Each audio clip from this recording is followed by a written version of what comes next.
Hello दोस्तों, स्वागत है एक बार फिर से हमारे यूट्यूब चैनल में। दोस्तों, पिछले वीडियो के अंदर हमने राज्यसभा और लोकसभा की रचना और संगठन के बारे में जानकारी हासिल की थी। आज अपन इस वीडियो के अंदर संसद, लोकसभा और राज्यसभा तीनों के कार्य और शक्तियों के बारे में चर्चा करने वाले हैं। तो दोस्तों, वीडियो शुरू करने से पहले एक छोटी सी रिक्वेस्ट आपसे, अभी तक आपने हमारे चैनल को सब्सक्राइब नहीं किया तो चैनल को सब्सक्राइब जरूर कर ले। तो दोस्तों, देखते हैं अपन जो संसद, लोकसभा और राज्यसभा तीनों की शक्तियों के बारे में चर्चा करते हैं। तो सबसे पहले देखते हैं अपन संसद की। वैसे देखिए तो अपन ने पिछले वीडियो के अंदर देखा था कि जो संसद है, संसद दोनों को मिला के लोकसभा, राज्यसभा और राष्ट्रपति तीनों को मिला के क्या बनती है, अपनी संसद बनती है। मतलब मुख्य रूप से संसद किसको कह सकते हैं अपन, लोकसभा, राज्यसभा और राष्ट्रपति तीनों को मिला के। तो यहाँ पे अपन बात करें संसद की, तो संसद के साथ साथ अपन लोकसभा और राज्यसभा, क्योंकि राष्ट्रपति को अपन अगले वीडियो में पढ़ेंगे। तो यहाँ पे देखें अपन लोकसभा और राज्यसभा दोनों मिला के क्या बनती है, अपनी संसद बनती है। तो संसद के अंदर क्या क्या है, लोकसभा, राज्यसभा। तो यहाँ पे सबसे पहले अपन संसद के जो कार्य और शक्तियां हैं उनके बारे में चर्चा करने वाले हैं। तो सबसे पहली बात करें अपन संसद की विधायी शक्तियों के बारे में। विधायी शक्तियां हैं तो संसद का मुख्य जो काम है वो क्या है, कानून बनाना होता है।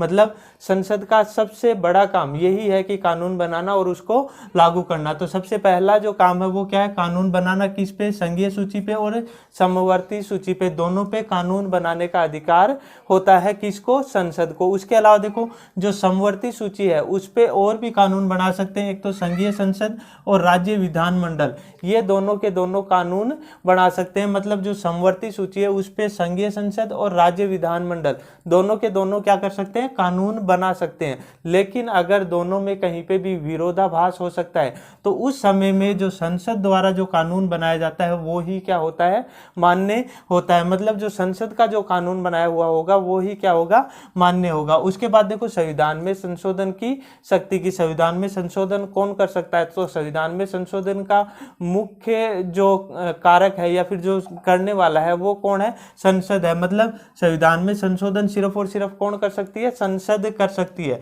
अब देखो इसमें एक तो ये है कि एक तो सामान्य बहुमत से लोकसभा और राज्यसभा दोनों का मिला के अगर बहुमत हो, कितना, 2/3, 2/3 बहुमत हो, तो उससे क्या कर सकते हैं, इसमें बदलाव कर सकते हैं। या फिर अगर दोनों को मिला के अगर बहुमत नहीं हो रहा है तो दोनों का अलग अलग, लोकसभा का 2/3 बहुमत और राज्यसभा का 2/3 बहुमत, तो दोनों को मिला के अपन क्या कर सकते हैं, संविधान में संशोधन कर सकते हैं। उसके बाद देखो जो वित्तीय शक्तियां, वित्तीय शक्तियां मतलब पैसे से संबंधित, अर्थव्यवस्था से संबंधित।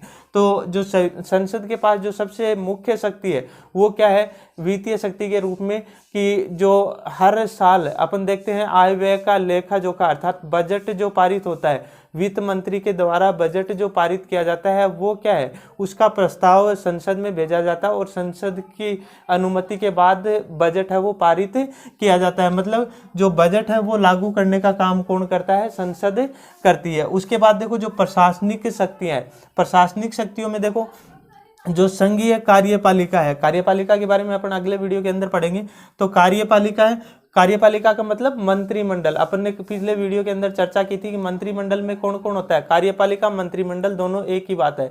तो इसमें अपने पास था राष्ट्रपति, उपराष्ट्रपति, प्रधानमंत्री और मंत्रिपरिषद। तो ये सारे के सारे किस में आते हैं, कार्यपालिका के अंदर आते हैं। तो संघीय जो कार्यपालिका है अर्थात मंत्रिमंडल, और संसद, संसद में सिर्फ और सिर्फ लोकसभा, तो लोकसभा के प्रति उत्तरदायी होती है। मतलब जो कार्यपालिका है वो लोकसभा के प्रति उत्तरदायी होती है। उसके बाद देखो जो मंत्रिमंडल है वो क्या है, कि लोकसभा का जो बहुमत होता है तब तक ही अपने पद पर बनी रहती है। लोकसभा का अगर बहुमत नहीं होगा तो मंत्रिमंडल भंग हो सकती है। उसके बाद देखो निर्वाचन से संबंधित शक्तियां, मतलब किस किस का निर्वाचन करते हैं संसद में, जो लोकसभा, राज्यसभा है वो। तो देखो इसमें अनुच्छेद 54 के तहत लोकसभा और राज्यसभा दोनों मिलकर क्या कर सकते हैं, राष्ट्रपति का निर्वाचन कर सकते हैं। मतलब राष्ट्रपति के चुनाव में भाग लेते हैं कौन कौन, जो लोकसभा के सदस्य हैं और राज्यसभा के सदस्य हैं, ये दोनों के दोनों किस में भाग लेते हैं, राष्ट्रपति के चुनाव में भाग लेते हैं। उसके अलावा देखो अनुच्छेद 66 है, उसके अनुसार उपराष्ट्रपति का चुनाव भी कौन करते हैं, संसद के सदस्य अर्थात लोकसभा, राज्यसभा के सदस्य ही करते हैं। उसके बाद देखो विविध शक्तियां, और कौन कौन सी शक्तियां हैं, तो उनमें देखो एक तो महाभियोग लाने की। अगर अपन कहें कि राष्ट्रपति पे महाभियोग लेके आना, महाभियोग का मतलब होता है कि मतलब जो लोकसभा और राज्यसभा दोनों दोनों का 2/3 बहुमत से ये क्या कर सकते हैं, महाभियोग ला सकते हैं। महाभियोग का मतलब ये है कि पद से पहले उसको हटा सकते हैं, मतलब उसका कार्यकाल पूरा होने से पहले उसको हटा सकते हैं। तो ये महाभियोग है राष्ट्रपति के लिए, या फिर जो मतलब अपना सर्वोच्च न्यायालय के न्यायाधीश है या फिर उच्च न्यायालय के मुख्य न्यायाधीश है, तो उन न्यायाधीशों के लिए भी महाभियोग लाने का काम कौन कर सकते हैं, संसद के सदस्य अर्थात राज्यसभा और लोकसभा के सदस्य कर सकते हैं। उसके बाद देखो जो उपराष्ट्रपति है, उपराष्ट्रपति को भी ये बहुमत के आधार पर हटा सकते हैं, मतलब लोकसभा और राज्यसभा के सदस्य हैं वो उपराष्ट्रपति को भी बहुमत के आधार पर हटा सकते हैं। उसके बाद देखो आपातकाल, आपातकाल अपन ने सुना होगा, या तो वित्तीय आपातकाल हो या फिर मतलब देश के अंदर कोई शीत युद्ध चल रहा हो, मतलब देश के अंदर आपसी कलह चल रही हो, उस वजह से आपातकाल हो सकता है, या फिर अपन बोले कि बाहरी युद्ध के समय आपातकाल हो सकता है। तो ये सारी की सारी जो ये सारे के सारे जो करने का जो काम है वो किसके पास है, लोकसभा के पास, लोकसभा और राज्यसभा के पास, दोनों के पास मिला के संसद के पास। वैसे तो क्या करता है, आपातकाल लागू करता है राष्ट्रपति, लेकिन अपन ने देखा था कि जो लोकसभा, राज्यसभा और राष्ट्रपति तीनों मिलके क्या बनाते हैं, संसद बनाते हैं। तो लोकसभा और राज्यसभा की दोनों की अनुमति से या फिर 1 महीने के अंदर दोनों सदनों के अंदर अनुमति मिलने के बाद ही क्या होता है, आपातकाल लागू होता है। और एक बार लागू होने में, मतलब एक बार लागू करने के बाद ये सिर्फ और सिर्फ 6 महीने तक लागू रहता है। अगर 6 महीने से ज़्यादा अगर अपने को रखना है आपातकाल, तो उसके लिए अपने को संसद से अनुमति लेनी जरूरी है, अर्थात लोकसभा और राज्यसभा की अनुमति जरूरी होती है। मतलब मुख्य रूप से जो आपातकाल लागू करता है वो राष्ट्रपति करता है।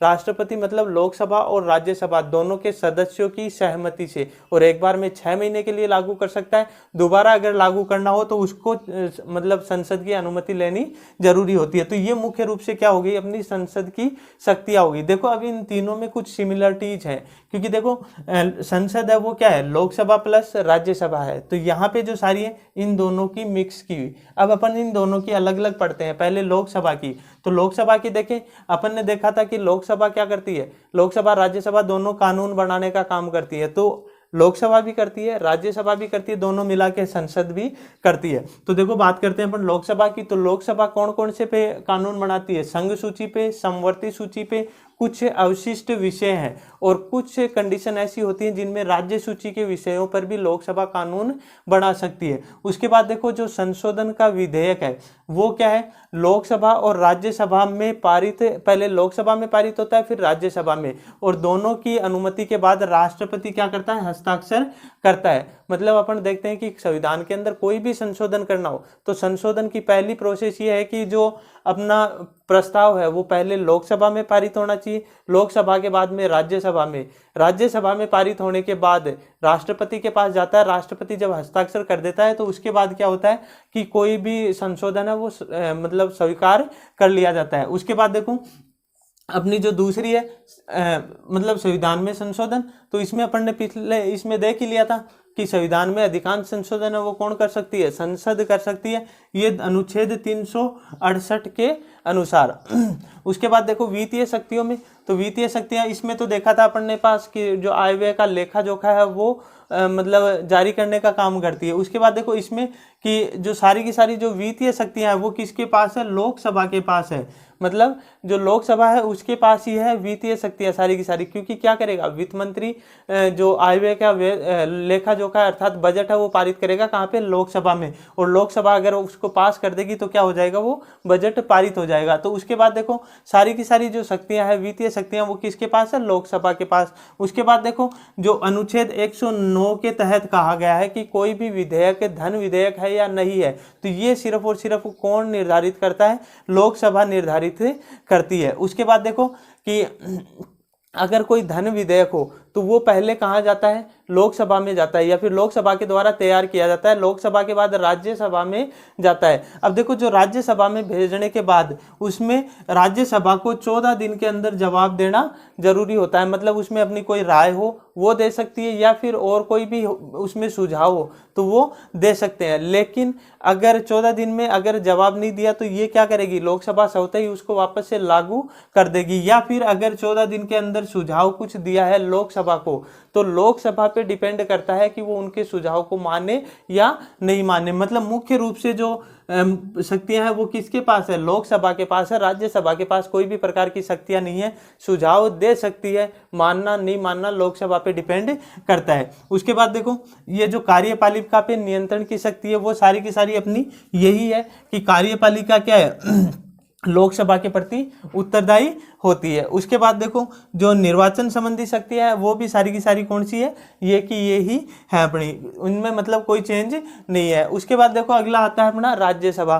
तो राज्यसभा में क्या है, देखो अपन ने पहले ही देख लिया विधायी शक्तियों के अंदर क्या होता है, कानून बनाने का काम होता है, दोनों मिलके बनाते हैं। तो यहाँ पे क्या है, लोकसभा और राज्यसभा मिलके दोनों क्या बनाएंगी, कानून बनाएगी। उसके बाद देखो जो अवित्तीय विधेयक है तो इनमें क्या है, लोकसभा और राज्यसभा के पास दोनों के पास बराबर शक्तियां उपलब्ध है। मतलब लोकसभा के पास जितनी शक्तियां उतनी किसके पास है, राज्यसभा के पास है। उसके बाद देखो अगला जो है अपना संविधान में संशोधन की। तो संविधान में संशोधन की देखो लोकसभा और राज्यसभा दोनों के पास बराबर शक्तियां। अपन ने पढ़ लिया था कि 2/3 बहुमत जरूरी होता है, या तो दोनों का मिला के 2/3 बहुमत हो या फिर दोनों का अलग अलग 2/3 बहुमत होना चाहिए। अगर मतलब राज्यसभा है उसने अगर अपना बहुमत साबित नहीं किया या फिर वो क्या करती है, असहमति जताती है, तो प्रस्ताव गिर सकता है, मतलब संविधान के अंदर संशोधन नहीं हो सकता। उसके बाद देखो जो वित्तीय शक्तियां सारी की सारी किसके पास है, लोकसभा के पास है। अर्थात जो राज्यसभा है वो वित्तीय शक्तियों के मामले में गौण है, मतलब उसके पास कोई भी प्रकार की शक्तियां नहीं है। उसके बाद देखो जो कार्यपालिका पे नियंत्रण की शक्ति है वो सारी की सारी जो संसद वाली है वो की वो है। लेकिन इसके अलावा देखो जो कार्यपालिका की शक्तियां उनमें ये जो राज्यसभा के प्रति उत्तरदायी नहीं है। अपन ने देखा था यहाँ पे कि ये जो कार्यपालिका है ये क्या है, लोकसभा के प्रति उत्तरदायी है, लेकिन ये क्या है, राज्यसभा के प्रति उत्तरदायी नहीं है। लेकिन राज्यसभा को एक और अधिकार उपलब्ध है, वो ये है देखो कि जो राज्यसभा है वो क्या कर सकती है, जो अपने मंत्री होते हैं तो उनसे पूरक प्रश्न या कोई भी प्रश्न पूछने का अधिकार राज्यसभा के जो सदस्य होते हैं वो रखते हैं। उसके अलावा ये अधिकार नहीं है राज्यसभा के पास कि वो मंत्रियों को अविश्वास प्रस्ताव के द्वारा हटा सके, मतलब उनसे वो पूरक प्रश्न पूछ सकते हैं या कोई भी प्रश्न पूछ सकते हैं। उसके बाद देखो जो अपना अगला है निर्वाचन से संबंधित शक्तियां। तो निर्वाचन से संबंधित शक्तियां अपन ने देख लिया था यहाँ पे ही कि राष्ट्रपति का निर्वाचन कर सकते हैं, उपराष्ट्रपति का निर्वाचन कर सकते हैं। उसके अलावा देखो जो मतलब राष्ट्रपति और जो मुख्य न्यायाधीश हैं उनके लिए महाभियोग की प्रक्रिया लागू कर सकते हैं। उसके अलावा देखो राज्यसभा और लोकसभा दोनों मिलके और बहुमत से उपराष्ट्रपति को भी हटा सकते हैं, ये अपन ने यहाँ पे ही देख लिया था। उसके बाद देखो जो आपातकाल है, आपातकाल के लिए अपन ने यहाँ भी देख लिया था, संसद में भी यहाँ भी वही बात है कि 1 महीने के अंदर दोनों सदनों से अनुमति लेनी जरूरी होती है, या फिर दोनों की अलग अलग अनुमति भी जरूरी है। देखो या तो बहुमत के आधार पर दोनों की अनुमति मिल जाए या फिर दोनों की अलग अलग अनुमति मिल जाए, तो ये दोनों जरूरी होती है। उसके अलावा देखो दो और जो राज्यसभा है उसके पास 2 स्पेशल अधिकार है, वो ना लोकसभा के पास से नहीं है, मतलब लोकसभा के पास नहीं है, राज्यसभा के पास ही है। देखो एक तो क्या है कि जो राज्यसभा है वो क्या कर सकती है, 2/3 बहुमत से किसी भी विषय को राष्ट्रीय महत्व का विषय घोषित कर सकती है। मतलब जो राज्यसभा के सदस्य हैं वो सारे के सारे 2/3 बहुमत के आधार पे कोई भी विषय है या फिर कोई भी महत्व का विषय है उसको राष्ट्रीय महत्व का विषय घोषित कर सकते हैं, और उस पर राज्यसभा क्या कर सकती है, कानून बना सकती है। मतलब मुख्य रूप से कोई विषय बना के और उस पर कानून बनाने का जो अधिकार है वो किसके पास है, राज्यसभा के पास है। उसके बाद देखो दूसरा क्या है, अनुच्छेद 312 के अंतर्गत इसमें क्या है, 2/3 बहुमत से नई अखिल भारतीय सेवाएं स्थापित करके केंद्र सरकार को प्रदान कर सकती है। मतलब ये जो राज्यसभा है ये क्या कर सकती है, अनुच्छेद 312 के तहत 2/3 बहुमत से नई अखिल भारतीय सेवाएं हैं वो स्थापित करके और केंद्र सरकार को प्रदान कर सकती है। तो इस तरह से अपनी लोकसभा, राज्यसभा और संसद तीनों की कार्य और शक्तियां कंप्लीट हुई। दोस्तों देख के कमेंट बॉक्स में जरूर बताएं कि कैसा लगा वीडियो। उसके अलावा लाइक करें, शेयर करें, और अगर चैनल पे नए हो तो चैनल को सब्सक्राइब जरूर कर लें।